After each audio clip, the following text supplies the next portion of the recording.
আসসালামু আলাইকুম। হেকায়েতে সাহাবা হইতে পড়া হইতেছে। হাদিস সঙ্গে নিমিত্ত ইবনে আব্বাস রাদিয়াল্লাহু তাআলা আনহু এর আনসারদের নিকটে যাওয়া।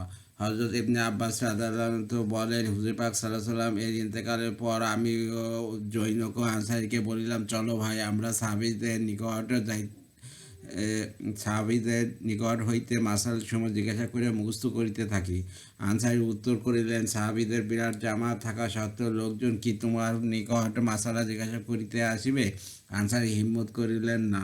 কিন্তু কিন্তু আমি মাসাইল শিক্ষার পিছনে পড়িয়া গেলাম এবং যে সাহাবী সম্পর্কে জানিতাম যে শ্রী হুজুর পাক সাল্লাল্লাহু আলাইহি ওয়াসাল্লাম কোনো এক হাদিস সম্পর্কে অবগত আছেন, তখন আমি তার খেদমতে গিয়া তথ্য সংগ্রহ করিতাম। এমনকি কারোর বাড়ি গিয়া যদি শুনিতাম যে তিনি ঘুমাইয়া আছেন, তখন তার দরজায় চাদর বিছাইয়া শুইয়া পড়িতাম। ইয়াতে আমার মুখে ও গায়ে ধুলাবালি পড়িয়া উহা মলিন হইয়া যাইত, কিন্তু আমি স্থান ত্যাগ করিতাম না। তিনি উঠিয়া বাইরে আসিলে জিজ্ঞাসা করিয়া যা যা জানিবার জানিয়া লইতাম। তারা বলিতেন, আমি হুজুর পাক সাল্লাল্লাহু আলাইহি ওয়াসাল্লামের চাচাতো ভাই, এত কষ্ট কেন করিলেন? আমাদেরকে ডাকিয়া পাঠাইলেই হইতো। আমি বলিলাম, আমি এলেম শিক্ষা করিতে চাই, সুতরাং কষ্ট স্বীকার করা আমার কর্তব্য। কেউ কেউ বলিতেন, আপনি যতক্ষণ যাবৎ বসিয়া আছেন। আমি বলিতাম, দীর্ঘদিন যাবৎ আপনার অপেক্ষায় আছি। ইয়াতে তিনি বলিতেন, আপনি ভালো কাজ করেন নাই, আমাকে খবর দিলেই তো হইতাম। আমি বলিলাম, আমার মন চাইল না যে আপনি শুধু আমার জন্য প্রয়োজনীয় কাজ শেষ করিবার আগে হাজির হইবেন। অথবা এমন একদিন আসিল যে হাদিস শিক্ষার জন্য দলের লোকজন আমার নিকট আসিয়া ভিড় জমাইতে লাগিল। তখন ওই আনসারী অনুতাপ করিয়া বলিতেন, এই বালকটি আমার চেয়ে অনেক বেশি হুঁশিয়ারি ছিল ধার্মিক। ফায়দা এই কারণে হযরত ইবনে আব্বাস রাদিয়াল্লাহু আনহু হিব্রুল উম্মতের শ্রেষ্ঠ পণ্ডিত এবং বাহরুল উলুম বিদ্যাসাগর নামে খ্যাতি অর্জন করেন। তাইপে যখন তিনি ইন্তেকাল করেন, তার জানাজা হযরত আলীর বেটা মুহাম্মদ রহমতুল্লাহ পড়াইয়াছিলেন।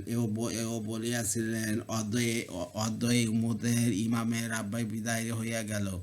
হযরত ইবনে ওমর রাদিয়াল্লাহু আনহু বলিতেন, ইবনে আব্বাস সুমের শানে নুজুল সম্পর্কে সবচেয়ে বেশি জ্ঞানী ছিলেন। হযরত ওমর রাদিয়াল্লাহু আনহু তাকে শীর্ষস্থানীয় আলেম বলিয়া আখ্যায়িত করিতেন। জ্ঞানার্জনে কঠোর পরিশ্রমী তাহাকে এইসব গুণের অধিকারী করিয়াছিল। অন্যথায় হুজুর সাল্লাল্লাহু আলাইহি ওয়াসাল্লামের চাচাতো ভাই হওয়ার আমি কিতাব পড়িয়া থাকিলে তিনি এইসব মর্যাদা কি করিয়া লাভ করিতে পারিতেন? স্বয়ং নবী করিম সাল্লাল্লাহু আলাইহি ওয়াসাল্লাম ইরশাদ করেন, যার নিকট শিক্ষা লাভ করিবে তাহার সহিত বিনয়ের সহিত মিলিবে। ইমাম বুখারী মুজাহিদ রহমতুল্লাহ সহিতে বর্ণনা করেন, যে ব্যক্তি লজ্জা বা অহংকার করিবে সে এলেম হাসিল করিতে পারিবে না। হযরত আলী রাদিয়াল্লাহু আনহু বলেন, যে আমাকে একটিমাত্র অক্ষর শিক্ষা দিল, আমি তার গোলাম।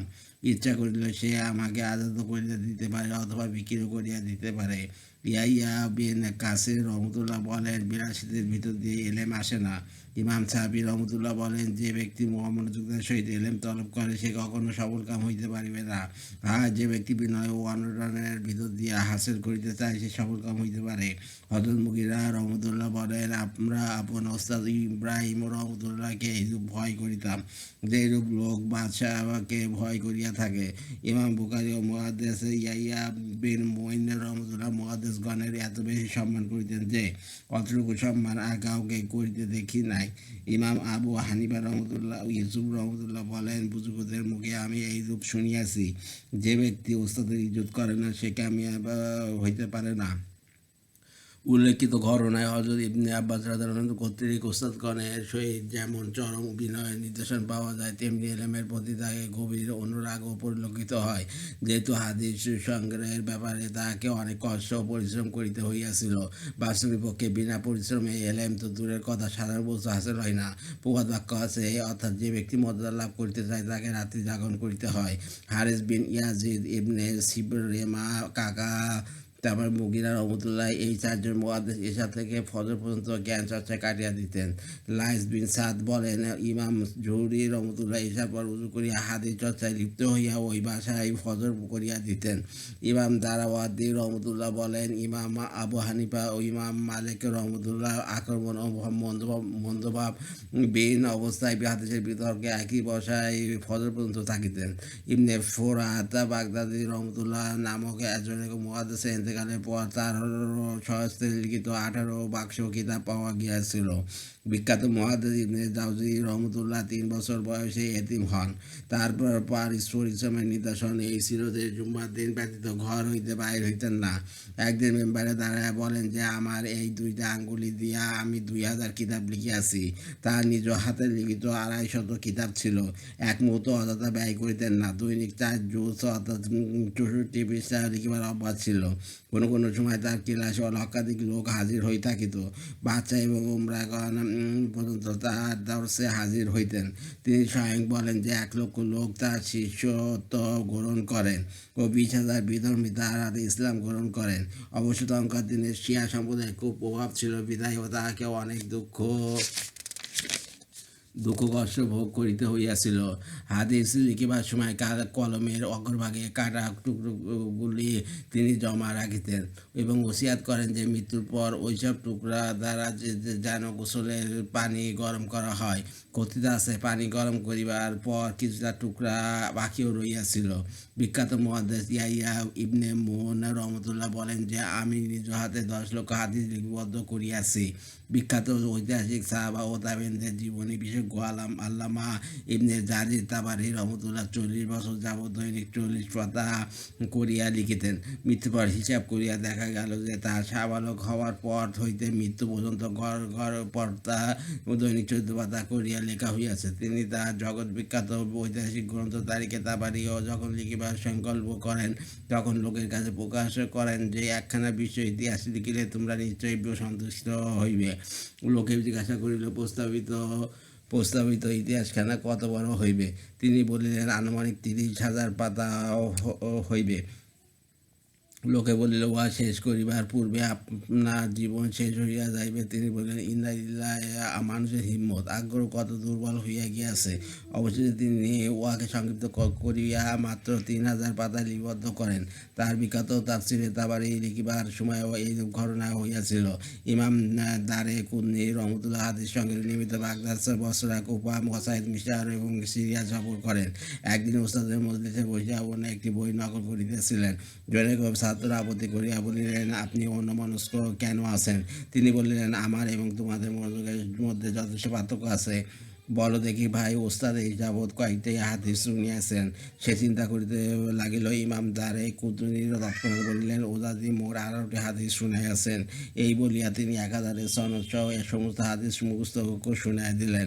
মুহাদ্দিস আসরাম রহমতুল্লাহ হাদিস মুখস্থ করিতে বড় আগ্রহী ছিলেন।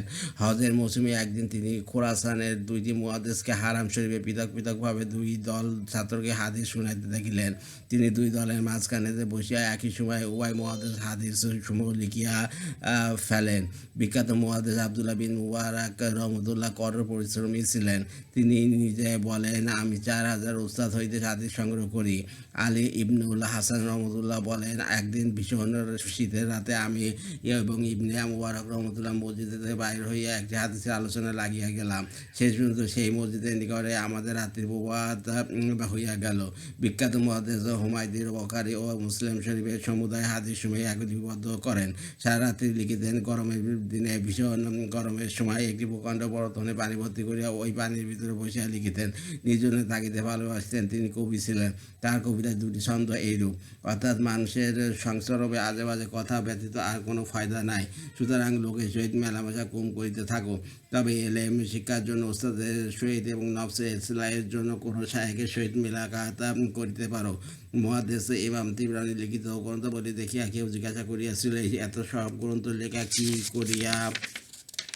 কি করিয়া সম্ভব হইল? তিনি উত্তর করেন দীর্ঘ 30 বছর সাইরের উপর কাটিয়া দিয়াছি। আবুল আব্বাস সিরাজি বলেন আমি তিবরানী হইতে 3 লক্ষ হাদিস সংগ্রহ করিয়াছি। ইমাম আবু হানিফা রহমতুল্লাহ নাসেক ও মানসুখ অর্থাৎ কোনটি আগের ও কোনটি পরের উহার তথ্য অনুসন্ধান করিতেন। হাদিস ও ফিকহ শাস্ত্রের কেন্দ্র কুফা নগরীর সমস্ত মুহাদ্দিসের যাবতীয় হাদিস তিনি একত্রিত করেন। ইমাম সাহেবের দরবারে অভিজ্ঞ আলেমদের একটি পরিষদ ছিল। মাসাইল সম্পর্কে কোনো সমস্যা দেখা দিলে উহার বিতর্ক অনুষ্ঠিত হইত। কোনো সময় মাসাদিক কাল পর্যন্ত বহস ও বিতর্ক হইয়া পরিচালনা হওয়ার পর উহা মাযহাব আকারে লিপিবদ্ধ করা হইত। ইমাম তিরমিজির নাম কে না জানে? তিনি অতন্য স্মরণশক্তির অধিকারী ছিলেন। কোনো মুহাদ্দিস তাকে পরীক্ষামূলকভাবে অবিশুদ্ধ 40টি হাদিস শুনাইয়াছেন। তিনি তৎক্ষণাৎ শুনাই দেন। তিনি নিজ স্মরণশক্তি সম্পর্কে স্বয়ং বলিতেছেন যে, একবার তো আমি মক্কা শরীফের প্রভাতের জন্য মুহাদ্দিসের 2 খণ্ড কিতাব নকল করিয়া লই। পরে ঘটনাক্রমে মুহাদ্দিসের সঙ্গে সাথে সাক্ষাৎ হয়। ইচ্ছা হইল তাহার নিকট হইতে হাদিস সুগুলা শুনিয়া লই। তাহার অনুমতি পাইয়া আমি তাহার খেদমতে হাজির হই। কিন্তু ভুলবশত আমার লিখিত ওই 2 খণ্ড অনুলিপির পরিবর্তে 2 খণ্ড সাদা কাগজ হাতে করিয়া তার খেদমতে হাজির হই। শাইখ হাদিস শুনিবার সময় আমার হাতে সাদা কাগজ দেখিতে পাইয়া বিরক্ত ভরে বলিয়া উঠিলেন, বেটা, তোমার লজ্জা হয় না? তুমি আমার সহিত ঠাট্টা করিতেছ? আমি আরজ করিলাম, হুজুর, আপনি যা বলেন আমরা তা মুখস্থ হইয়া যায়। ওস্তাদ বিশ্বাস না করিয়া বলিলেন, আচ্ছা, তুমি হাদিসগুলি শুনিয়া দাও। আমি সব কয়টি শুনিয়া দিলাম। ওস্তাদ বলিলেন, হয়তো ইহা পূর্ব হইতেই তোমার মুখস্থ আছে। আমি বলিলাম, হুজুর, নতুন কোনো হাদিস শুনিয়া দিন। তিনি 40টি হাদিস শুনাইলেন। আমি নির্ভুলভাবে সমস্ত হাদিস শুনিয়া দিলাম। মুহাদ্দিসিনে কেরাম হাদিস মুখস্থ করা এবং উহার প্রচার ও প্রসারে যে অপরিসীম পরিশ্রম করিয়া গিয়াছেন, উহার অনুসরণ তো দূরের কথা, ওই সবের হিসাব করাও দুঃসাধ্য ব্যাপার। কর্তমা নামীয় এক মুহাদ্দিস ছিলেন, খুব বেশি প্রসিদ্ধ ছিলেন না। তাহার দাউদ নামীয় জনৈক ছাত্র বলিতেছেন, মানুষ আবু হাতেম প্রমুখ মুহাদ্দিসিনদের স্মরণশক্তির ঘোষণা করিয়া থাকে, কিন্তু কর্তামার ন্যায় এত বড় স্মরণশক্তির অধিকারে আমি আর কাউকে দেখি নাই। একদিন তিনি আমাকে বলিলেন, বেটা, এই কিতাবসমূহ হইতে যে কোনো একটি হাতে লও, আমি উহা শুনিয়া দিতে পারি। আমি কিতাবুল আশের হাতে লইলাম, আর তিনি কিতাবের পিছন হইতে আগের দিকে প্রত্যেকটা হাদিস শুনাই দিলেন। হযরত আবু জুরা রহমতুল্লাহ বলেন, ইমাম আহমদের 10 লক্ষ হাদিস মুখস্থ ছিল। ইসহাক বিন রায়হ রহমতুল্লাহ বলেন, আমি 1 লক্ষ হাদিস সংগ্রহ করিয়াছি, তার মধ্যে 30,000 হাদিস আমার কণ্ঠস্থ ছিল। খাপ্পাব বলেন, ইসহাক আমাকে 11,000 হাদিস মুখস্থ লিখিয়া দেন, অথবা ধারাবাহিকভাবে ওইগুলো আবার শুনাই দিলাম। একটি ওগুলো কম বেশি হয় নাই। আবু সাইদ ইসফানি বাগদাদি মাত্র 16 বছর বয়সে আবু নসরের হাদিস শুনিবার জন্য বাগদাদে বসেন। ইতিমধ্যে তাহার ইন্তেকালের সংবাদ শুনিয়া চিৎকার করিয়া কাঁদিতে লাগিলেন। কত বড় মহব্বত এবং দুঃখ হইলে আস্থার মধ্যে চিৎকার সহকারে কান্না আসিতে পারে। মুসাদ্দেক শরীফে পুরা তার মুখস্থ ছিল। ছাত্রদেরকে লেখা দিতেন।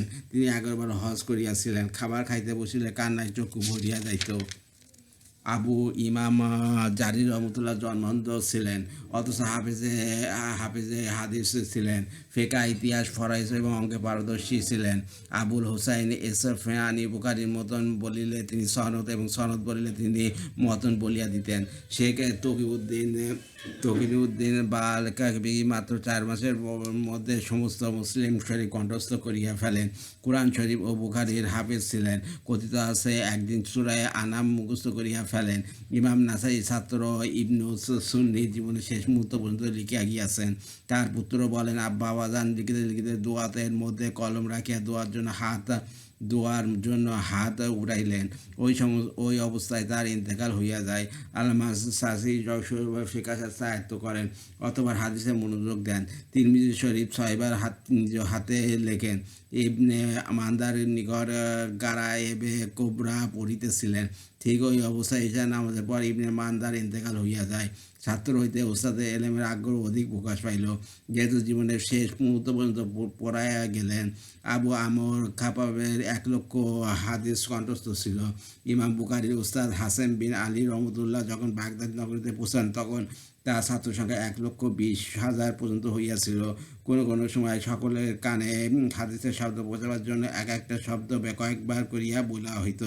জনক ছাত্র বলেন যে, একবার আমি হাদাসান আল্লাহ শব্দটি 14 বার বলা হইয়াছিল। আবু মুসলিম বসরি বাগদাদ শরীফে ময়দানের জন্য মধ্যে দরস দিতেন। ইমামে ঈদের তাকবীরের জন্য উচ্চ আওয়াজে 7 ব্যক্তি তার শব্দ উচ্চারণ করিতেন। কিরাত শেষে দেখা গেল একমাত্র দোয়াতের সংখ্যা 40,000। অবশ্য যারা না লিখিয়া শুধু শুনিতেন, তাদের সংখ্যা ওয়া হইতে পৃথক। ফারাইয়াবি মজলিসে শব্দ শোনাবার লোক ছিল 316 জন। এইসব মেহনত পরিশ্রম বদলে এই পবিত্র এলেম আজ পর্যন্ত জীবিত রইয়াছে। ইমাম বুখারী রহমতুল্লাহ বলেন, আমি 6 লক্ষ হাদিস হইতে বাছাই করিয়া বুখারী শরীফ লিখিয়াছি। উহার মধ্যে 7,275 হাদিস স্থান পাইয়াছে। প্রত্যেক হাদিস লিখিতে আমি 2 রাকাত নফল নামাজ পড়িয়া লিখিয়াছি। তিনি বাগদাদ শরীফে পৌঁছালে সেখানকার মুহাদ্দিসগণ তাকে এইভাবে পরীক্ষা করেন যে, 10 জন লোক 10টা করিয়া হাদিসকে উলট পালট করিয়া তার সামনে পেশ করেন। তিনি প্রথমে প্রত্যেক প্রত্যেককেই উহা আমার জন্য নাই বলিয়া থাকেন। শেষ ব্যক্তির বর্ণনা যখন শেষ হইল তখন তিনি প্রথম ব্যক্তিকে ডাকিয়া বলিতে লাগিলেন, আপনার বর্ণনায় এই ভুল ছিল, উহা শুদ্ধরূপ এইভাবে 10 জনের মোট 170টি হাদিসের ভুল ও সহিহ দুইটি দিক বর্ণনা করিয়া সকলকে স্থগিত করিয়া দিলেন। ইমাম মুসলিম রহমতুল্লাহ 14 বছর বয়সে হাদিস চর্চা আরম্ভ করেন এবং জীবনের শেষ মুহূর্ত পর্যন্ত উহাতে লিপ্ত ছিলেন। তিনি স্বয়ং বলিতেছেন, আমি 3 লক্ষ হাদিস হইতে বাছাই করা মাত্র 12,000 হাদিস মুসলিম শরীফে লিপিবদ্ধ করিয়াছি। ইমাম আবু দাউদ রহমতুল্লাহ বলেন, আমি 5 লক্ষ হাদিস শুনিয়া উহার মধ্য হইতে মাত্র 4,800 হাদিস আবু দাউদ শরীফে লিখিয়াছি। বিখ্যাত মুহাদ্দিস মুহাম্মদ ইউসুফ রহমতুল্লাহ দেশ দেশান্তরে সফর করিয়া অসংখ্য হাদিস সংগ্রহ করেন। তার লিখিত বহু গ্রন্থের মধ্যে একমাত্র তাজবিল কামাল 200 এবং কিতাবুল 80 খণ্ডে লিখিত ছিল। তিনি অধিকাংশ সময় চুপ থাকিতেন এবং কিতাব দেখার কাজে লিপ্ত থাকিতেন। হিংসুকদের হিংসার শিকারে পরিণত হইয়াও জীবনে কখনো প্রতিশোধ নেন নাই। এই সব মহাপুরুষদের জীবনে সর্বাধিক আলোচনা করা দুঃসাধ্য ব্যাপার। বিরাট বিরাট গ্রন্থ লিখিয়া ফেলিলেও তাদের পরিশ্রমের কাহিনী লিখিয়া শেষ করা যাইবে না। মাত্র নমুনাস্বরূপ কয়েকজনের 2-4টি ঘটনাবলী এই জন্য লিখিত হইল যেন উহা দ্বারা প্রমাণিত হয় যে আজ প্রায় 1400 বছর গত হওয়ার পরেও পবিত্র এলমে হাদিস যেভাবে আপন বৈশিষ্ট্য বজায় রাখিয়া টিকিয়া রইয়াছে, উহা একমাত্র ওইসব মহামানবদের জবরদস্ত মেহনতের ফল। বর্তমান যুগে যেসব লোক এলম শিক্ষা করিবার আগ্রহী, তারা কতটুকু উহার জন্য কষ্ট কেলে সহ্য করিতে প্রস্তুত। আমরা যদি যাবতীয় ভোগবিলাসের ভিতর থাকিয়া এবং দুনিয়ার বিভিন্ন ঝামেলায় লিপ্ত থাকে এই আশা পোষণ করি যে হুজুর পাক সাল্লাল্লাহু আলাইহি ওয়াসাল্লাম এর পবিত্র হাদিসের এলমে আপনা আপনি প্রসারিত হইয়া যাক, তবে উহা নিছক স্বপ্নে এবং পাগলামি ছাড়া আর কিছুই নয়। নবমদায় আনুগত্য ও আদেশ পালন এবং হুজুর পাক সাল্লাল্লাহু আলাইহি ওয়াসাল্লামের মসজিদ প্রতি তীক্ষ্ণ দৃষ্টি। সাহাবা কেরামের প্রতিটি কাজে হুজুর সাল্লাল্লাহু আলাইহি ওয়াসাল্লাম আনুগত্যের চরম নিদর্শন পাওয়া যায়, যা পূর্বে বর্ণিত ঘটনাবলীতে স্পষ্টভাবে প্রমাণিত হইয়াছে। তথাপি এই অধ্যায়ে বিশেষ কয়েকটি ঘটনা এই জন্য উল্লেখ করা হইয়া যাইতেছে যে যেন উহা দ্বারা আমরা নিজেদের অবস্থা একটু যাচাই করিয়া দেখি যে আমরা আল্লাহ ও রাসূল পাক সাল্লাল্লাহু আলাইহি ওয়াসাল্লামের হুকুম কতটুকু পালন করিতেছি। সাহাবা কেরামের মতো আমরাও যদি জীবনের সর্বক্ষেত্রে বরকত ও উন্নতি লাভ করিতে চাই, তবে তাহাদের মতো আনুগত্যের চরম নিদর্শন দেখিতে হইবে। ইবনে আমর রাদিয়াল্লাহু আনহু কর্তৃক চাদর পুড়াইয়া ফেলা। 1 আব্দুল্লাহ ইবনে আমর ইবনে আস রাদিয়াল্লাহু আনহু বলেন, কোনো এক সফরে আমরা হুজুর সাল্লাল্লাহু আলাইহি ওয়াসাল্লামের সঙ্গে ছিলাম। আমি আলগা কুসুম রঙের একটা চাদর পরিয়া হুজুর সাল্লাল্লাহু আলাইহি ওয়াসাল্লামের খেদমতে হাজির হইয়াছিলাম। হুজুর সাল্লাল্লাহু আলাইহি ওয়াসাল্লাম আমাকে শুধু বলিলেন, তুমি কি চাদর পরিয়াছ? হুজুর পাক সাল্লাল্লাহু আলাইহি ওয়াসাল্লাম এর প্রশ্নে কিছুটা অসন্তুষ্টির ভাব পাইল। ঘরে ফিরিয়া দেখিলাম চুলায় আগুন জ্বলিতেছে। সঙ্গে সঙ্গে চাদরখানা খুলিয়া আগুনে নিক্ষেপ করিলাম। দ্বিতীয় দিন হুজুর পাক সাল্লাল্লাহু আলাইহি ওয়াসাল্লাম আকরাম সাল্লাল্লাহু আলাইহি ওয়াসাল্লাম এর খেদমতে হাজির হইবার পর তিনি জিজ্ঞাসা করিলেন, তোমার সেই চাদরখানা কোথায়? আমি হুজুর সাল্লাল্লাহু আলাইহি ওয়াসাল্লামকে পুরা ঘটনা শুনাইয়া দিলাম।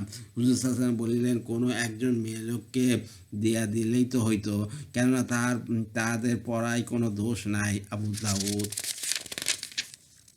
ফায়দা, যদিও চাদর জ্বালিবার প্রয়োজন ছিল না, তবুও যার অন্তরে অসন্তোষের আঘাত লাগিয়াছিল তার জন্য অন্য কিছু চিন্তা করিবার সময় ছিল কোথায়? হয়তো আমার মতো অপদার্থ হইলে কোনো প্রকার বাহানার অবতারণাও করিতাম এবং বলিতাম যে হুজুর পাক সাল্লাল্লাহু আলাইহি ওয়াসাল্লাম অসন্তুষ্টি কোন ধরনের। আবার একটু জিজ্ঞাসা করিয়া লই যে ব্যবহারের কোন স্রোত আছে কিনা। হুজুর সাল্লাল্লাহু আলাইহি ওয়াসাল্লাম তো শুধু জিজ্ঞাসা করিয়াছেন, নিষেধ করেন নাই, ইত্যাদি ইত্যাদি। জনক আনসারী রাদিয়াল্লাহু আনহু এর দালান ভাঙিয়া ফেলা। 2 একদিন হুজুর পাক সাল্লাল্লাহু আলাইহি ওয়াসাল্লাম কোথাও যাইতেছিলেন। প্রতিমধ্যে গম্বুজ বিশিষ্ট একটা উঁচু পাকা কুটি দেখিতে পাইয়া হুজুর সাল্লাল্লাহু আলাইহি ওয়াসাল্লাম সাথীদ্বয়কে জিজ্ঞাসা করিয়া জানিতে পারিলেন যে উহা একজন আনসারী তৈরি করিয়াছেন। হুজুর সাল্লাল্লাহু আলাইহি ওয়াসাল্লাম শুনিয়া চুপ করিয়া গেলেন। অন্য এক সময় সেই সাহাবী হুজুর পাক সাল্লাল্লাহু আলাইহি ওয়াসাল্লামের খেদমতে আসিয়া সালাম করা মাত্র হুজুর সাল্লাল্লাহু আলাইহি ওয়াসাল্লাম মুখ ফিরিয়া লইলেন। হুজুর সাল্লাল্লাহু আলাইহি ওয়াসাল্লাম হয়তো খেয়াল করেন নাই মনে করিয়া সাহাবী আবার সালাম করিলেন। হুজুর সাল্লাল্লাহু আলাইহি ওয়াসাল্লাম এইবারও উত্তর দিলেন না। লোকটি পেরেশান ও ব্যতিব্যস্ত হইয়া উপস্থিত সাহাবীদের কারণ জিজ্ঞাসা করিয়া জানিতে পারিলেন যে হুজুর সাল্লাল্লাহু আলাইহি ওয়াসাল্লাম তোমার সেই পাকা খোব্বা দেখিতে পাইয়া মনে হয় তোমার উপর একটু অসন্তুষ্ট আছেন। সাহাবী তৎক্ষণাৎ বাড়ি গিয়া খোব্বাটা এমনভাবে ভাঙিয়া চুরমার করিয়া দিলেন যে উহার নাম নিশানাও বাকি রইল না। অথচ পরে আসিয়া হুজুর সাল্লাম ওয়ার সংবাদও দিলেন না। ঘটনাক্রমে হুজুর সাল্লাম ওই পথে আবার কোথাও যাইবার সময় ওই কুব্বাটা তথায় দেখিতে না পাইয়া সাহাবীদিগকে জিজ্ঞাসা করিলেন যে কুব্বাটা কোথায় গেল। সাহাবারা বলিলেন, সেই দিন হুজুর সাল্লামের ইহার প্রতি অসন্তুষ্ট ভাব লক্ষ্য করিয়া আনসারে উহাকে সবগুলি উৎখাত করিয়া দিয়াছেন। প্রিয়তম নবী করিম সাল্লাল্লাহু আলাইহি সাল্লামের উহা শুনিয়া ইরশাদ ফরমাইলেন, প্রত্যেক পাকা ইমরাতি মানুষের জন্য বিপদ স্বরূপ। অবশ্যই উহা যদি ভীষণ প্রয়োজনের খাতিরে হয় তবে উহা ভিন্ন কথা। ফায়দা এসেক ও মহব্বতের উহাই হইল চরম নিদর্শন। নিজেদের কার্যকলাপে হুজুর সাল্লাল্লাহু চেহারা সামনেতম মেলান হইবে উহা তাদের বরকতের বাইরে ছিল। ও মাহবুবের জন্য কত বড় ভালোবাসা কি জন্য ভাঙিলেন আসিয়া দেব বলিয়া গেলেন না, এবং বরং হুজুর সাল্লাল্লাহু স্বয়ং তথায় গিয়া দেখিয়া খুশি হইলেন। বাস্তবিক বহু হাদিস দ্বারা প্রমাণ পাওয়া যায়, প্রিয় নবী করিম সাল্লাল্লাহু পাকা ইমরানের অর্থ ব্যয় করাকে অপছন্দ করিতেন। স্বয়ং হুজুরে পাক সাল্লাল্লাহু বিবি সাহাবানদের ঘরগুলি ছিল খেজুর পাতার, আর লোকজনের দৃষ্টি এড়াইবার জন্য উহার মধ্যে চটের পর্দা পড়িয়া থাকিত। কোনো এক সময় নবী করিম সাল্লাল্লাহু সফরে গিয়াছিলেন। হযরত উম্মে সালমা রাদিয়াল্লাহু আনহার যেহেতু কিছুটা পয়সাওয়ালা ছিলেন, ভাই বছরে তিনি নিজেও গিয়ে চালের পরিবর্তে কিছু কাঁচা ইটের গাঁথুনি লইয়া লাগাইয়াছিলেন। হুজুর সাল্লাল্লাহু ফেরত আসিয়া উহার কারণ জিজ্ঞাসা করায় তিনি আদেশ করিলেন। চটের মধ্যে বেপরদার কিছুটা আশঙ্কা থাকে। হুজুর সাল্লাল্লাহু ফরমাইলেন, মানুষের ব্যয় করা অর্থের সর্বনিকৃষ্ট অর্থ হইল যা ঘর পাকা করার ব্যয় হয়। আব্দুল্লাহ বিন আমর রাদিয়াল্লাহু বলেন, একদিন আমি এবং আমার আম্মা একটা ভাঙা দেওয়াল মেরামত করিতেছিলাম। উহা দেখিয়া হুজুর সাল্লাল্লাহু বলিলেন, এই দেয়ালটা পড়িয়া যাইতে যে সময় লাগিবে মৃত্যু তাহার চেয়ে অধিক নিকটবর্তী। আবু দাউদ। সাহাবীদের লাল চাদর খুলিয়া ফেলা। হযরত রাফি রাদিয়াল্লাহু তাআলা আনহু বলেন, একসময় আমরা সফরে হুজুর পাক সাল্লাল্লাহু আলাইহি ওয়াসাল্লামের সহযাত্রী ছিলাম। আমাদের উটের উপর লাল ডোরা বিশিষ্ট চাদর ছিল। উহা দেখিয়া হুজুর সাল্লাল্লাহু আলাইহি ওয়াসাল্লাম ফরমাইলেন, আমার মনে হয় লাল রং তোমাদের মধ্যে ক্রমে প্রাধান্য বিস্তার করিতেছে। আমরা উহা শুনিয়া এত বেশি বিচলিত হইলাম যে আমাদের আতঙ্কে উটও আতঙ্কগ্রস্ত হইয়া বাকিতে আরম্ভ করিল। আমরা তৎক্ষণাৎ সমুদায় চাদর উটের পিঠ হইতে ছড়াইয়া ফেলিলাম। ফায়দা সাহাবীদের জীবনযাত্রা ওইসব ঘটনা তেমন কোনো গুরুত্বপূর্ণ নয়, কিন্তু আমাদের জিন্দেগির তুলনায় অবশ্যই তাদের ওপর আশ্চর্য লাগে। সেসব মহাপুরুষদের সাধারণ জিন্দেগি ছিল ওইরূপ। হুদায়বিয়ার সন্ধির সময় ওরা বিন মাসুদ কাফেরদের তরফ হইতে প্রতিনিধিত্ব হইয়া আসিয়া সাহাবাদের অবস্থা সচক্ষে পর্যবেক্ষণ করিয়া মক্কা ফিরিয়া গিয়া বলিয়াছিল, আমি বড় বড় বাদশাদের দরবারে গিয়াছি, ইরান, রোম এবং হাবশার বাদশাদের সঙ্গে সাক্ষাৎ করিয়াছি, কিন্তু মুহাম্মদ সাল্লাল্লাহু সহচরগণ যেরূপ সম্মান প্রদর্শন করে দুনিয়ায় কোথাও আমি ততটুকু দেখি নাই। হুজুর পাক সাল্লাল্লাহু আলাইহি ওয়াসাল্লামের থুতু মাটিতে পড়ার আগেই তারা উহাকে হাতে লইয়া মুখে ও দেহে মলিয়া পেলেন। তারা যে কোনো আদেশে পালনার্থে সকলে ধরে হাজির হন। হুজুর পানি শরীরে ধারণ করিবার জন্য তাদের মধ্যে এমনভাবে কারাগারি হয় যেমন নাকি লড়াই বাঁধিয়া যাইবে। তিনি যখন কথা বলেন তখন সকলে চুপচাপ শুনিতে থাকেন এবং তাহার দিকে চোখ উঠিয়া দেখিতে সাহস করেন না। জবাব শব্দের দরুন কিছু কুচুল কাটিয়া ফেলা। ওয়াইল বিন হুজরে রাদিয়াল্লাহু তাআলা আনহু বলেন, আমি একদিন হুজুর পাক সাল্লাল্লাহু আলাইহি ওয়াসাল্লামের খেদমতে হাজির হইলাম। তখন আমি মাথায় চুল খুব লম্বা ছিল। আমি সামনে আসবার পর হুজুর সাল্লাল্লাহু আলাইহি ওয়াসাল্লাম বলে উঠলেন, জুব্বার।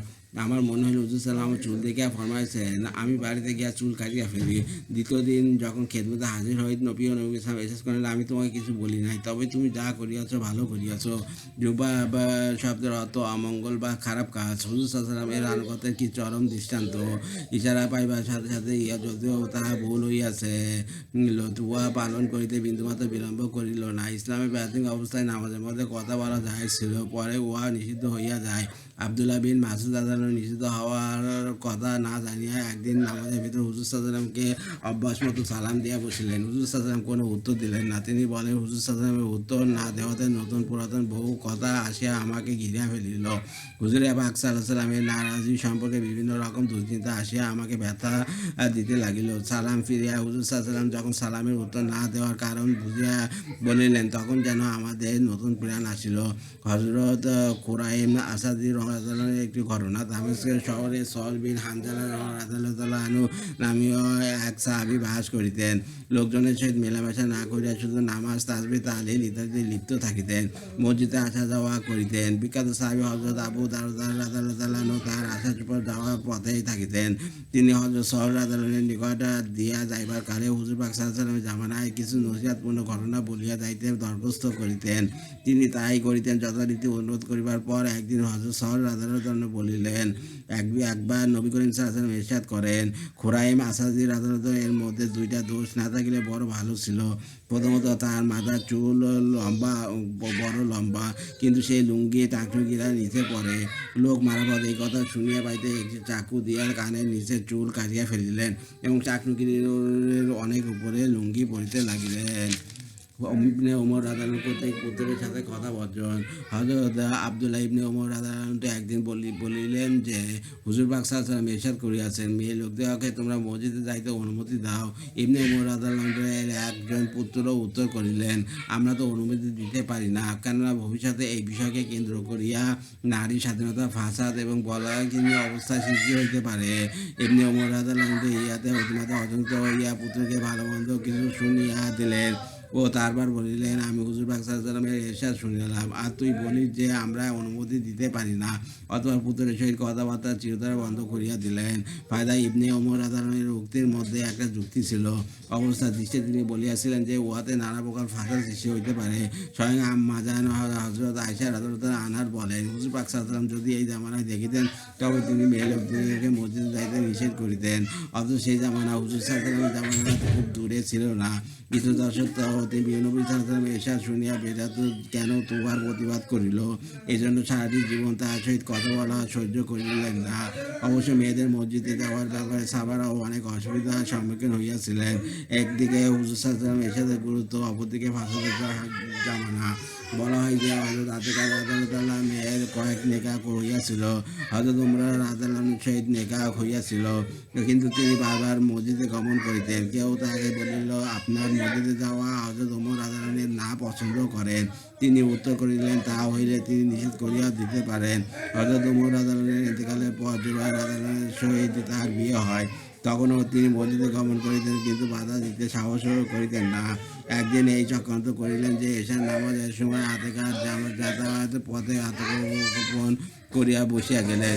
আতেকার নিকট দিয়া যাইবার সময় হযরত জুবাইর রাদিয়াল্লাহু আনহু অপরিচিতভাবে তাকে প্রশ্ন করিলেন। আতেকা কিন্তু অন্ধকারে তাহাকে চিনিতে পারিলেন না। তারপর হইতে মসজিদে যাওয়া ছাড়িয়া দিলেন। অন্য সময়ে জুবাইর রাদিয়াল্লাহু আনহু জিজ্ঞাসা করিলেন, মসজিদে যাওয়া কেন ছাড়িয়া দিলেন?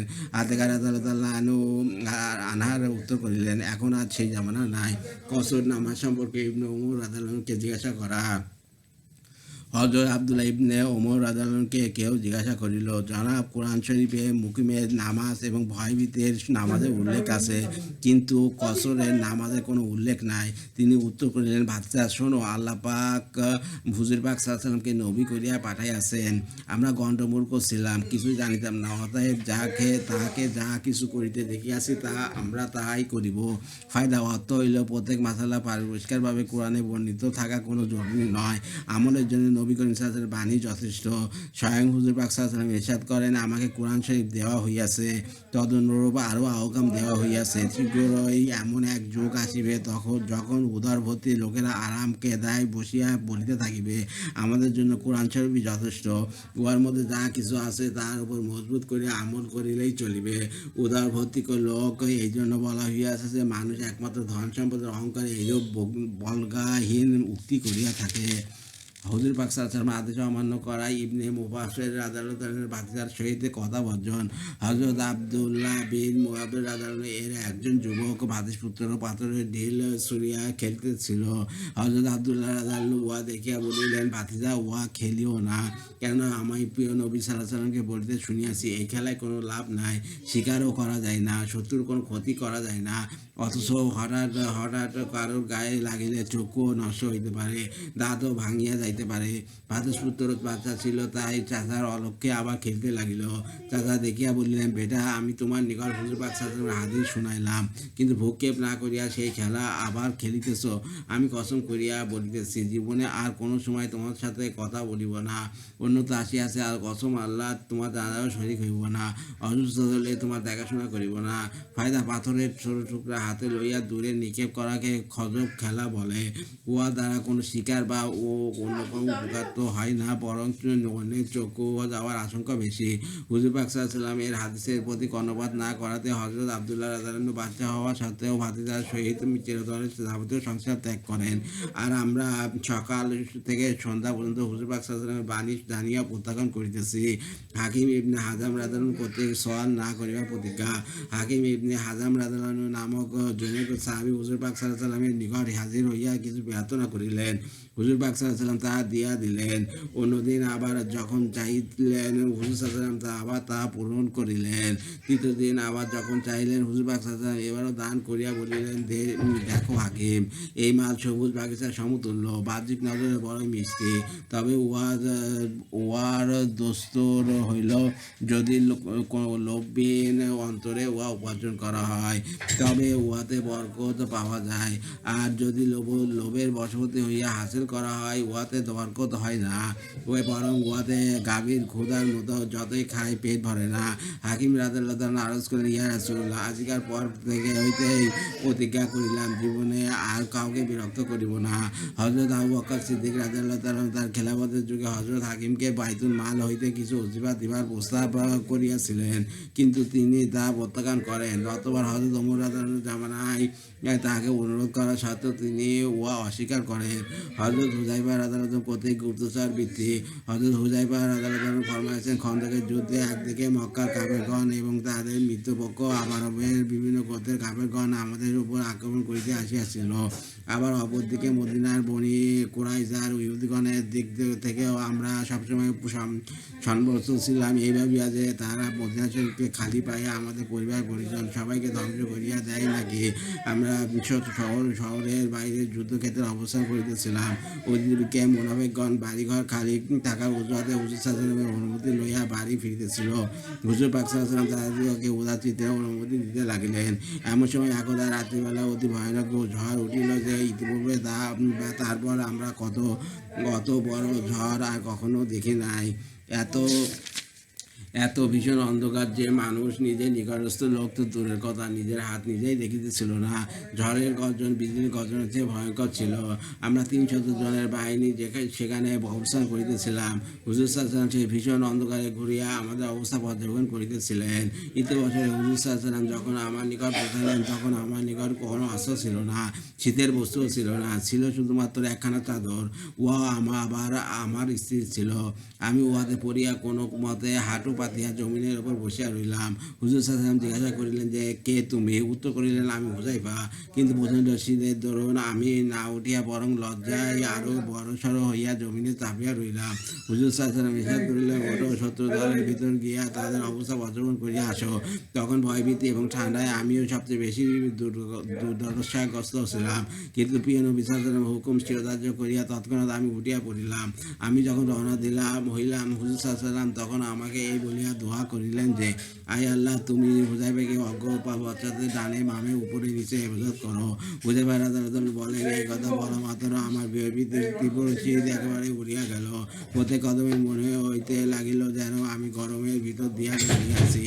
রওনা হওয়ার সময় হুজুর সাল্লাল্লাহু আলাইহি ওয়াসাল্লাম নির্দেশ দিলেন, কোনো রকম অবাঞ্ছিত ঘটনা না ঘটিয়া চুপে চুপে অবস্থার পর্যবেক্ষণ করিয়া চলিয়া আসিবে। আমি গিয়া দেখিলাম আগুন জ্বলিতেছে ও কাফেরগণ আগুন পোহাইতেছে। দেখিলাম চতুর্দিকে শুধু একটা মাত্র শব্দ, ফিরিয়া চলো, ফিরিয়া চলো। এদিকে বাতাস এত বেগে বহিতেছিল যে চতুর্দিক হইতে প্রস্তর খণ্ড আসিয়া তাদের তাবু ও পশু সময়কে ধ্বংস করিয়া দিতেছিল। কাফেরদের শ্রেষ্ঠ দলপতি আবু সুফিয়ানকে দেখিলাম। আগুন পোহাতে মনে হইল তাকে জাহান্নামে পৌঁছাবার ইহাই সুবর্ণ সুযোগ। তীর ধনুক সব সাজাইয়া লইলাম, কিন্তু সঙ্গে সঙ্গে নবীজি সাল্লামের আদেশ মনে পড়ায় উহাতে হইতে ক্ষান্ত রইলাম। কিন্তু তীক্ষ্ণ বুদ্ধি সম্পন্ন আবু সুফিয়ান বলিয়া উঠিল, মনে হয় কোনো গুপ্তচর আসিয়াছে, প্রত্যেকে নিজ নিজ সাথীর হাত ধরো। আমি তাড়াতাড়ি একজনের হাত ধরিয়া বলিয়া উঠিলাম, তুমি কে? সে বলিতে লাগিল, সুবহানাল্লাহ, তুমি জানো না আমি অমুক। আমি সেখান হইতে থেকে ফিরিয়া যখন অনুমান অর্ধেক পথ অতিক্রম করি, তখন 20 জন পাগড়িধারী অশ্বরাহীর সহিত আমার সাক্ষাৎ হইল। তাহারা বলিলেন, তোমার মনিবকে গিয়া বলো আল্লাপাক চতুর্দেশ ব্যবস্থা করিয়া দিয়াছেন, তিনি যেন নিশ্চিন্তে থাকেন। আমি ফিরে আসিয়া দেখিলাম হুজুর সাল্লাল্লাহু আলাইহি ওয়াসাল্লাম ছোট একটা চাদর জড়াইয়া নামাজ পড়িতেছেন। উহা হুজুর সাল্লাল্লাহু আলাইহি ওয়াসাল্লামের একটি চিরাচরিত অভ্যাস ছিল যে কোনো বিপদের সময় তিনি নামাজে দাঁড়ায় যাইতেন। নামাজ শেষে আমি সমস্ত ঘটনা খুলিয়া বলিলাম। গুপ্তচর শব্দ শুনিয়া হুজুর সাল্লাল্লাহু আলাইহি ওয়াসাল্লামের মুখে হাসি ফুটিয়া উঠিল। হুজুর সাল্লাল্লাহু আলাইহি ওয়াসাল্লাম আপন কদম মোবারকের নিকট আমাকে শোয়াই দিলেন এবং আমার গায়ে চাদরের কিছুটা অংশ রাখিয়া দিলেন। আমি হুজুর পাক সাল্লাল্লাহু আলাইহি ওয়াসাল্লামের চরণে তালু খেয়ে বুকের মধ্যে জড়া শুইয়া পড়িলাম। ফায়দা দুর্যোগম এবং মহাসংকটের সময় হুজুর পাক সাল্লাল্লাহু আলাইহি ওয়াসাল্লামের আদেশ পালনার্থে লাফিয়া ওঠা সেই সব মহাপুরুষদের বৈশিষ্ট্য ছিল। আল্লাহ পাক এই অদম ও অযোগ্য লোক লেখককেও যদি তাদের অনুসরণের বিন্দুমাত্র অংশ দান করেন, তবে উহাকে আপন সৌভাগ্যই মনে করিব। 10ম অধ্যায়, মেয়েদের ধর্মীয় জজবা ও অনুরাগ। প্রকৃতপক্ষে মেয়েদের মধ্যে যদি দিনের আগ্রহ এবং নেক আমলের জজবা পয়দা হয়, তবে সন্তান সন্ততির ওপর উহার যথেষ্ট প্রভাব পড়িয়া থাকে। পক্ষান্তরে আমাদের জামানার ছেলে মেয়েদের দিগকে প্রথম হইতেই এমন পরিবেশে রাখা হয়, যার দ্বারা শুরু হইতেই তাদের প্রতি দিনের প্রতি বিরূপ মনোভাব না হইলেও কমপক্ষে অবহেলা তো নিশ্চয় সৃষ্টি হয়। প্রাথমিক অবস্থায় যদি এইরূপ পরিবেশে প্রতিপালিত হয়, তবে তাদের ভবিষ্যৎ কীরূপ হইবে তা সহজে অনুমান করা যায়। তাসবিহ ফাতেমি। 1. হযরত আলী রাদিয়াল্লাহু একদিন জনৈক সাগরেদকে বলিলেন, আমি তোমাদেরকে আমার এবং হুজুর পাক সাল্লাল্লাহু আলাইহি ওয়াসাল্লামের সবচেয়ে স্নেহের কন্যা ফাতেমার কিসসা শুনাইব কি? সাগরেদ বলিলেন, নিশ্চয়ই শোনাবেন।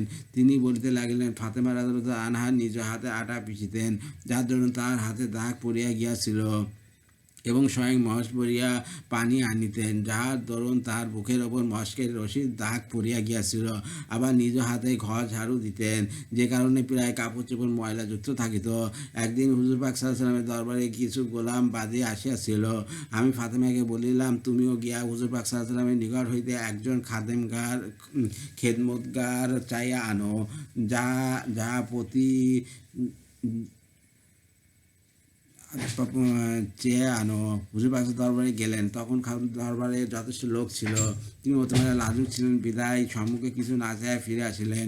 দ্বিতীয় দিন স্বয়ং হুজুর পাক সাল্লাল্লাহু আলাইহি ওয়াসাল্লাম আমাদের ঘরে তাশরিফ আনিয়া ইরশাদ করিলেন, মা ফাতেমা, গতকাল তুমি কি জন্য গিয়াছিলে? তিনি লজ্জায় চুপ করিয়া রইলেন। আমি আরজ করলাম, ইয়া রাসূলুল্লাহ সাল্লাল্লাহু আলাইহি ওয়াসাল্লাম, তার এই অবস্থা যে তিনি নিজ হাতে চাকরি চালানোর দরুনে হাতে দাগ পড়িয়া গিয়াছে, মহাজ্যোতির দরুন সিনাই রশির নিশান পড়িয়া গিয়াছে, তদুপরি ঘর দুয়ারে ঝাড়ু দেওয়ার দরুন প্রায় কাপড় চোপড় ময়লাযুক্ত থাকে।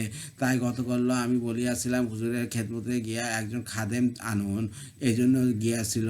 অন্য রিওয়ায়েতে আছে, ফাতেমা রাদিয়াল্লাহু আনহা বলিলেন, আব্বাজান, আমার ও আলীর মেষের চামড়ার একটি মাত্র বিছানা, আমরা রাত্রির বেলায় উহাতে শয়ন করি, আর দিনের বেলায় উহাতে উট বকরিতে ঘাস দানা খাওয়াতে হয়। শুনিয়া হুজুর সাল্লাল্লাহু আলাইহি ওয়াসাল্লাম ইরশাদ করিলেন, মা, সবর করো। হযরত মুসা আলাইহিস সালাম ও তার বিবির নিকট 10 বছর যাবৎ একটিমাত্র বিছানা ছিল, উহাও হযরত মুসা আলাইহিস সালামের জুব্বা ছিল। রাত্রির বেলায় উহাতে শয়ন করিতেন। মা, আল্লাহকে ভয় করো, পরেশগারি এখতিয়ার করো, তার হুকুম আহকাম পালন করো, ঘরের কাজকর্ম নিজে হাতে সম্পাদন করো। রাত্রিবেলায় যখন শুইতে যাইবে, তখন 33 বার সুবহানাল্লাহ, 33 বার আলহামদুলিল্লাহ ও 34 বার আল্লাহু আকবার পড়িয়া শয়ন করো। মনে রাখিবে, উহা খাদেম হইতে উত্তম। হযরত ফাতেমা রাদিয়াল্লাহু আনহা বলেন, আমি আল্লাহ ও রাসূলের উপর রাজি আছি। আবু দাউদ। ফায়দা, অর্থাৎ আল্লাহ ও রাসূলের যা ব্যবস্থা উহাতেই আমি রাজি।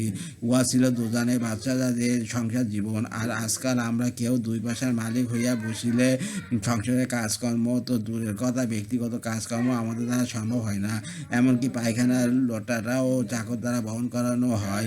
এই হাদিসে বর্ণিত আছে 3 তাসবিহের বর্ণনা শুধু শয়নের সময় আসিয়াছে, কিন্তু অন্যান্য হাদিসে প্রত্যেক নামাজের পর এইগুলি পড়ার নির্দেশ আসিয়াছে, এবং একবার নিম্নলিখিত দোয়া পড়ার হুকুম আসিয়াছে, লা ইলাহা ইল্লাল্লাহু ওয়াহদাহু লা শারীকা লাহু লাহুল মুলকু ওয়া লাহুল হামদু ওয়া হুয়া আলা কুল্লি শাইইন কাদির।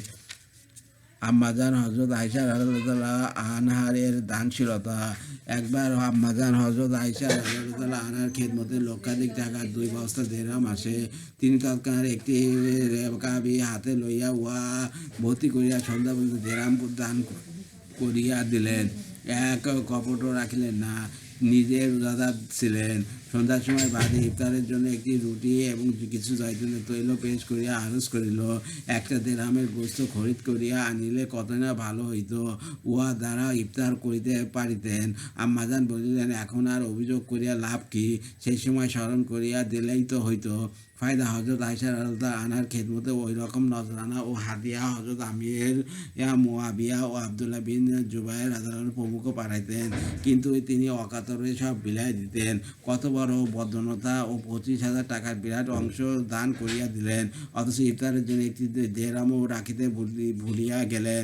বর্তমান যুগে ওইসব ঘটনা সত্যতা সম্পর্কে আমাদের মনে সন্দেহের উদ্রেক হয়, অথচ সেই সব মানবদের জীবনে ওই রকম শত শত ঘটনা তেমন কোনো গুরুত্বপূর্ণ ছিল না। মা আয়েশা রাদিয়াল্লাহু আনহার একটি ঘটনা। একদিন তিনি রোজাদার ছিলেন। ফকির আসিয়া ভিক্ষা চাইল। ঘরে একটি মাত্র রুটি ছিল। চাকরানীকে বলিলেন, ফকিরকে উহা দিয়ে দাও। সে বলিল, আম্মা, ইফতারের জন্য ঘরেও তো অন্য কোনো ব্যবস্থা নাই। তিনি উত্তর করিলেন, তাতে কি অসুবিধা আছে? ফকিরকে উহা দিয়া দাও। চাকরানী আদেশ মতো উহা দান করিয়া দিল। একদিন তিনি একটি সাপ মারিয়াছিলেন। স্বপ্নযোগে দেখিলেন, কেউ বলিতেছেন, আপনি একজন মুসলমানকে কতল করিয়াছেন। তিনি বলিলেন, মুসলমান হইলে সে হুজুর পাক সাল্লাল্লাহু আলাইহি ওয়াসাল্লামের বিবি সাহাবাদের ঘরে আসিত না। উত্তর হইল, সে পর্দার সহিত আসিয়াছিল। ঘাবড়ায় তার ঘুম ভাঙিয়া গেল এবং একজনের হত্যা বারবার 12,000 দিরহাম সদকা করিয়া দিলেন। হযরত ওরা রাদিয়াল্লাহু আনহু বলেন, খালা, আম্মাকে একদিন আমি 70,000 দিরহাম সদকা করিয়া দেখিয়াছি, অথচ তখনও তাহার পরনে তালিযুক্ত কাপড় ছিল। হযরত ইবনে জুবাইর রাদিয়াল্লাহু আনহু কর্তৃক হযরত আয়েশা রাদিয়াল্লাহু আনহাকে সদকা হইতে বিরত রাখা। হযরত ইবনে জুবাইর রাদিয়াল্লাহু আনহু আম্মাজান আয়েশা রাদিয়াল্লাহু আনহার ভাগিনা ছিলেন। ছোটবেলায় এক প্রকার তিনি ইবনে জুবাইর রাদিয়াল্লাহু আনহুর প্রতিপালন করেন, তাই তাহাকে খুব স্নেহ করিতেন। এই ইবনে জুবাইর রাদিয়াল্লাহু আনহু হযরত আয়েশা রাদিয়াল্লাহু আনহার মুগ্ধ হস্তে সর্বোচ্চ দান করার পর পেরেশান হইয়া একসময় বলিলেন, পরিণামে খালাম্মা হয়তো কষ্ট পাইতে পারেন, কাজে যে কোনো শুরুতে তার দানের হাতকে বন্ধ করিতে হইবে। ঘটনাক্রমে ওই উক্তি হযরত আয়েশা রাদিয়াল্লাহু আনহার কানে পৌঁছাইল। তার দানের হাত বন্ধ করিতে চাইতে সে দুঃখে নিদারুণ দুঃখিত হইয়া তিনি কসম খাইয়া বসিলেন, জীবনে আর কখনো ইবনে জুবাইরের সাথে কথা বলিবেন না। এই কসমের কথা জানিয়া ইবনে জুবাইর রাদিয়াল্লাহু আনহু এর মনে ভীষণ আঘাত লাগিল। তিনি খালাম্মার অসন্তুষ্টিকে দূর করিবার জন্য বহু লোক দ্বারা সুপারিশ করাইলেন, কিন্তু নিজের কসমের কথা উল্লেখ করিয়া ক্ষমা করিতে রাজি হইলেন না। অবশেষে ইবনে জুবাইর রাদিয়াল্লাহু আনহু যার পর নাই পেরেশান হইয়া হুজুর সাল্লাল্লাহু আলাইহি ওয়াসাল্লামের নানার বংশের 2 প্রভাবশীল লোককে সুপারিশের জন্য লইয়া গেলেন। তারা দুইজন অনুমতি লইয়া ঘরে প্রবেশ করিলেন। তাদের সহিত ইবনে জুবাইরও চুপে চুপে ঘরে ঢুকিলেন। আম্মাজান পর্দার ভিতর থাকিয়া যখন ওই দুজনের সহিত কথা বলিতেছিল, তখন ইবনে জুবাইর রাদিয়াল্লাহু আনহু হঠাৎ পর্দার ভিতর ঢুকিয়া খালাম্মাকে জড়াইয়া ভীষণ ক্রন্দন করিতে লাগিলেন, খোশামত করিতে লাগিলেন। মুসলমানদের সহিত কথা বর্জন করিলে হুজুর সাল্লাল্লাহু আলাইহি ওয়াসাল্লামের কি এরশাদ তা শুনিতে লাগিলেন। হযরত আয়েশা রাদিয়াল্লাহু আনহার হুজুর সাল্লাল্লাহু আলাইহি ওয়াসাল্লাম এর এরশাদ শুনিয়া কাঁদিতে লাগিলেন। অবশেষে মাফ করিয়া দিলেন ও কথা বলিতে লাগিলেন, কিন্তু কসমে কাফারা স্বরূপ বারে 40টির মতো গোলাম আজাদ করিয়া দিলেন এবং বাকি জীবনে যখনই সে কসম ভঙ্গ করার কথা মনে পড়িত তত বেশি কাঁদিতেন যে চক্ষুর পানিতে দোপাট্টা ভিজা যাইত। হায়, আমরা সকাল থেকে সন্ধ্যা পর্যন্ত এক নিঃশ্বাসে বিপরভাবে কত শত কসম খাইয়া যাইতেছি, কিন্তু যাহাদের নিকট আল্লাহর নামের মর্যাদা ও সেই নাম নিয়ে কসম করিবার গুরুত্ব রহিয়াছে তাদেরকে জিজ্ঞেস করো, অদা ভঙ্গ করিলে অন্তরে কিরূপ আঘাত পায়। আম্মাজান আয়েশা রাদিয়াল্লাহু আনহার এরূপ আল্লাহ ভীতি। হুজুর পাক সাল্লাল্লাহু আলাইহি ওয়াসাল্লাম আয়েশা রাদিয়াল্লাহু আনহুকে কতটুকু ভালোবাসেন তা কারো জানা নাই। এমনকি কোনো সাহাবী হুজুর সাল্লাল্লাহু আলাইহি ওয়াসাল্লামকে জিজ্ঞাসা করিয়াছিলেন, হুজুর আপনি বিবি সাহাবাদের মধ্যে কাকে বেশি ভালোবাসেন? হুজুর সাল্লাল্লাহু আলাইহি ওয়াসাল্লাম উত্তর করিলেন, আয়েশা রাদিয়াল্লাহু আনহাকে। তদুপরি শরীয়তের মাসাইলে তিনি এত বেশি পারদর্শিনী ছিলেন যে বড় বড় সাহাবীরা পর্যন্ত মাসাইলের জন্য তারা স্বর্ণবদ্ধ হইতেন। হযরত জিবরাইল আলাইহিস সালাম তাহাকে সালাম করিতেন। তিনি বেহেশতে হুজুর পাক সাল্লাল্লাহু আলাইহি ওয়াসাল্লাম বিবি হইবেন, তাহাকে এই সুসংবাদ দেওয়া হইয়াছে। মুনাফিকগণ তার উপরে যে অপবাদ দিয়াছিল তাহা খণ্ডন করিয়া কোরআন শরীফ তার পবিত্রতার উপর আয়াত নাযিল করিয়াছে। স্বয়ং আম্মা জান আয়েশা রাদিয়াল্লাহু আনহা বলেন, 10টি বিশেষ গুণের কারণে আমি হুজুর সাল্লাল্লাহু আলাইহি ওয়াসাল্লামের অন্যান্য বিবিগণ হইতে শ্রেষ্ঠ। তার মুক্ত হস্তে দান খয়রাতের কাহিনীসমূহ বর্ণিত হইয়াছে। এত সব গুণের অধিকারী হওয়া সত্ত্বেও সর্বদা আল্লাহর ভয়ে তিনি এত বেশি জড়সড় ছিলেন যে তিনি বলিতেন, হায় আফসোস, আমি যদি ভিক্ষ হইতাম তবে সর্বদা মাওলা তাসবিহ পড়িতে থাকিতাম এবং পরকালে আমাকে হিসাব দিতে বা হইত না। হায় আমি যদি পাথর হইতাম, হায় আমি যদি মাটির ঢিলা হইতাম, অথবা আমি যদি গাছের পাতা কিংবা কোনো তৃণলতা হইতাম। আল্লাহ ভীতির এই অপূর্ব নিদর্শন একমাত্র তাহাদের ভাগ্যে লেখা ছিল। উম্মে সালমা রাদিয়াল্লাহু আনহার জন্য স্বামীর দোয়া ও হিজরত। উম্মুল মুমিনিন হযরত উম্মে সালমা রাদিয়াল্লাহু আনহার হুজুর পাক সাল্লাল্লাহু আলাইহি ওয়াসাল্লাম বিবি হওয়া পূর্বে আবু সালমা রাদিয়াল্লাহু আনহু নামক সাহাবীর বিবি ছিলেন। স্বামী স্ত্রী উভয়ের মধ্যে স্বামী স্ত্রীর উপর অফুরন্ত ভালোবাসা ছিল। উহার নিদর্শন ইহাতে পাওয়া যায় যে একমাত্র উম্মে সালমা রাদিয়াল্লাহু আনহা আবু সালমা রাদিয়াল্লাহু আনহুকে বলিয়াছেন যে, আমি শুনিয়াছি স্বামী স্ত্রী জান্নাতে হইলে দুনিয়াতে যদি সেই স্ত্রীর দ্বিতীয় স্বামী গ্রহণ না করে তবে বেহেশতে সে নিজের স্বামী পাইবে। সেইরূপ যদি স্বামী অন্য স্ত্রীকে গ্রহণ না করে তবে বেহেশতের মধ্যে সেই স্ত্রীকেই পাইবে।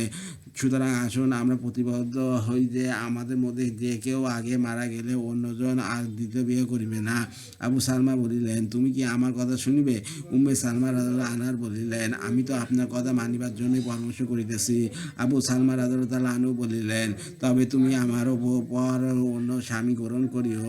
তারপর তিনি এই বলিয়া দোয়া করিলেন, ইলাহি, আমার পর তুমি উম্মে সালমা রাদিয়াল্লাহু আনহাকে আমার চেয়ে এমন উত্তম স্বামী দান করিও যে উম্মে সালমা রাদিয়াল্লাহু আনহাকে কোনো প্রকার কষ্ট না দেয়। আল্লাহ পাক আবু সালমা রাদিয়াল্লাহু আনহুর দোয়া কবুল করেন এবং তার ইন্তেকালের পর উম্মে সালমা রাদিয়াল্লাহু আনহাকে হুজুর সাল্লাল্লাহু আলাইহি ওয়াসাল্লামের বিবি হইবার সৌভাগ্য দান করিয়াছেন। ইসলামের প্রাথমিক অবস্থায় তারা উভয় কিভাবে হিজরত করেন উম্মে সালমা রাদিয়াল্লাহু আনহা তার বর্ণনা এইভাবে দিতেছেন। আবু সালমা রাদিয়াল্লাহু আনহু যখন হিজরতের ইরাদা করেন তখন আমাকেও আমাদের একমাত্র ছেলে সালমাকে উটের উপর বসায় তিনি স্বয়ং উটের লাগাম ধরিয়া টানিয়া চলিলেন। আমার আত্মীয় বনি মুগিরা লোকেরা উহা দেখিতে পাইয়া আবু সালমা রাদিয়াল্লাহু আনহুকে বলিল, তুমি নিজের ব্যাপারে স্বাধীন আছো, কিন্তু আমাদের মেয়েকে শহরে শহরে ঘুরবার জন্য আমরা তোমাদেরকে দিতে পারি না। এই কথা বলিয়া তারা আবু সালমা রাদিয়াল্লাহু এর হাত হইতে উটের রুজু ছিনিয়া লইয়া আমাকে জোরপূর্বক বাড়ি ফিরিয়া নিল। ওইদিকে আমার শ্বশুরালয় বনি আবু আসাদের লোকজন আসিয়া আমার আত্মীয়দের সঙ্গে এই বলিয়া ঝগড়া বাঁধাইল যে, তোমরা তোমাদের মেয়েদেরকে রাখিতে পারো, কিন্তু আমাদের বংশীয় ছেলে সালমাকে তোমাদের থাকিতে দেব না। এই বলিয়া তারা সালমাকে আমার কাছ থেকে কাড়িয়া লইয়া গেল। এখন আমরা স্বামী স্ত্রী পুত্র তিনজনকে তিনখানে থাকিয়া বিচ্ছেদের আগুনে জ্বলিতে লাগিলাম। স্বামী মদিনায়, আমি আমার পিতলয়ে, ছেলে তাহার দাদার কোলে রইল। আমি শোকে দুঃখে জড়িত হইয়া পথে ময়দানের দিকে বাহির হইয়া যাইতাম এবং সন্ধ্যা পর্যন্ত শুধু সেখানে ক্রন্দন করিতাম। এইভাবে বিচ্ছেদের অনলে দগ্ধ হইয়া জ্বলিয়া পড়িয়া দীর্ঘ 1 বছর আমাদের কাটিয়া গেল। এইভাবে আমাকে কন্দ অবস্থায় দেখিয়া পাইয়া আমার এক চাচাতো ভাইয়ের মনে আমার জন্য দয়ার উদ্রেক হইল। সেই স্বগতীয় লোকজনকে ডাকিয়া বলিল, এই বেচারির জন্য তোমাদের মনে কি একটু দয়ার সঞ্চার হয় না? অবশেষে অনেক কথাবার্তার পর তারা রাজি হইয়া আমাকে বলিল, তোমার ইচ্ছা হইলে স্বামীর নিকট চলিয়া যাইতে পারো। ইহা শুনিয়া বনি আসাদের লোকেরা ও ছেলে সালমাকে আমার নিকট পাঠিয়ে দিল। আমি একটা উট সংগ্রহ করিয়া সালমাকে কোলে লইয়া একাকী মদিনা মদিনার পানে রওনা হইলাম। 3-4 মাইল পথ অতিক্রম করার পর তানিম নামক স্থানে ওসমান বিন তালহা রাদিয়াল্লাহু তাআলার সাক্ষাৎ হইল। তিনি আমাকে বলিলেন, একাকী আপনি কোথায় যাইতেছেন? আমি বলিলাম, আমার স্বামীর নিকট মদিনায় শরীফ যাইতেছি। তিনি বলিলেন, আপনার সহিত আর কে আছে? আমি বললাম, এক আল্লাহ ব্যতীত আমার সহিত আর কেউ নাই। তিনি আমার উটের লাগাম ধরিয়া আগে আগে রওনা হইলেন। আল্লাহর কসম, ওসমান রাদিয়াল্লাহু আনহু এর চেয়ে শরীফ মানুষ আমি জীবনে আর কখনো দেখি নাই। যখন কোনো স্থানে আমি অবতরণ করিবার ইচ্ছা করিতাম, তিনি লাগাম ছাড়িয়া দূরে গাছের আড়ালে গিয়া দাঁড়াইতেন। আবার যখন উটের উপর উঠিবার সময় হইত, তখন তিনি আসবাবপত্রকে উটকে আমার নিকট বসিয়া দিতেন। আমি সোয়ার হইলে তিনি উটের রজু ধরিয়া টানিয়া থাকিতেন। এইভাবে আমরা মদিনা শরীফ পৌঁছিয়া যাই। তখন পর্যন্ত আবু সালমা রাদিয়াল্লাহু কুবাতে অবস্থান করিতেছিলেন। আমরা সেখানে তার সাক্ষাৎ পাই। ওসমান রাদিয়াল্লাহু তাআলা আমাকে স্বামীর নিকট পৌঁছাইয়া মক্কায় ফিরিয়া যান। মা উম্মে সালমা রাদিয়াল্লাহু আনহাকে বলেন, কসম আল্লাহর, ওসমান রাদিয়াল্লাহু বিন তালহার চেয়ে শরীফ এবং ভালো লোক আমি জীবনে কখনো দেখি না। এবং 2 বছর আমি যতটুকু দুঃখ কষ্ট ভোগ করি তা হয়তো সেও দুঃখ কষ্ট কেউ জীবনে পাই নাই। ফায়দা, আল্লাহর উপর কতটুকু ভরসা থাকিলে একাই হিজরতে বাহির হওয়া যায়। তাই মেহেরবান মাওলা তার সাহায্য আগায় আসেন। যারাই আল্লাহর উপর ভরসা রাখেন এবং তাদেরকে এইভাবে সাহায্য করা হয়। হিজরত যখন ফরজ হইয়া যায়, তখন মোহরাম কেউ না থাকিলে একা সফর করা যায়। আল্লাহ হাফেজ। এই পর্যন্ত পড়া হইল। আর আপনারা সবাই ভালো থাকবেন, সুস্থ থাকবেন। আর আমার রিপন করা হচ্ছে ইউটিউব চ্যানেল, ওটাকে আপনারা সাবস্ক্রাইব করবেন, লাইক কমেন্ট শেয়ার দেবেন আমার ভিডিওতে। এটা আমি উৎসাহিত হই। রিপন করা আমার ফেসবুক পেজ, এটাকে আপনারা ফলো দিয়ে রাখবেন। ধন্যবাদ সবাইকে, ভালো থাকবেন, সুস্থ থাকবেন।